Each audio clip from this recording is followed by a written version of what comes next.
জান্নাতে আমি একা যেতে চাই না, আমার জান্নাতের দলকে আমি ভারী করতে চাই। চিল্লায়া বলো ঠিক কিনা?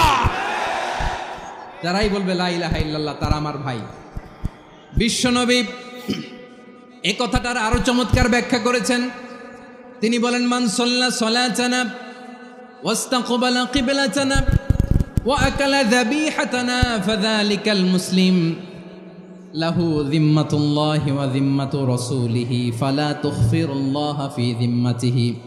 বিশ্বনবী তিনটা ক্রাইটেরিয়া শুনিয়ে দিলেন। তিনি বললেন, মান সাল্লা সালাতানা, যে ব্যক্তি আমাদের মতো নামাজ পড়ে, ওয়াস্তাকবালা কিবলাতানা, আমাদের কিবলারে কিবলা মানে, ওয়া আকালা যাবিহাতানা, আমাদের জবাই করা পশু খায়, ফাযালিকাল মুসলিম, সেই মুসলমান। সুবহানাল্লাহ। আমার মতো নামাজ পড়ে মানে কি? তার ডিভাইন অ্যাক্টিভিটি আমার মতো, তার ইবাদতের সিস্টেম আমাদের মতো। ওয়াস্তাকবালা কিবলাতানা মানে কি? আমার যে ডাইরেকশন তারও একই direction, to the direction of কাবা। আল্লাহু আকবার।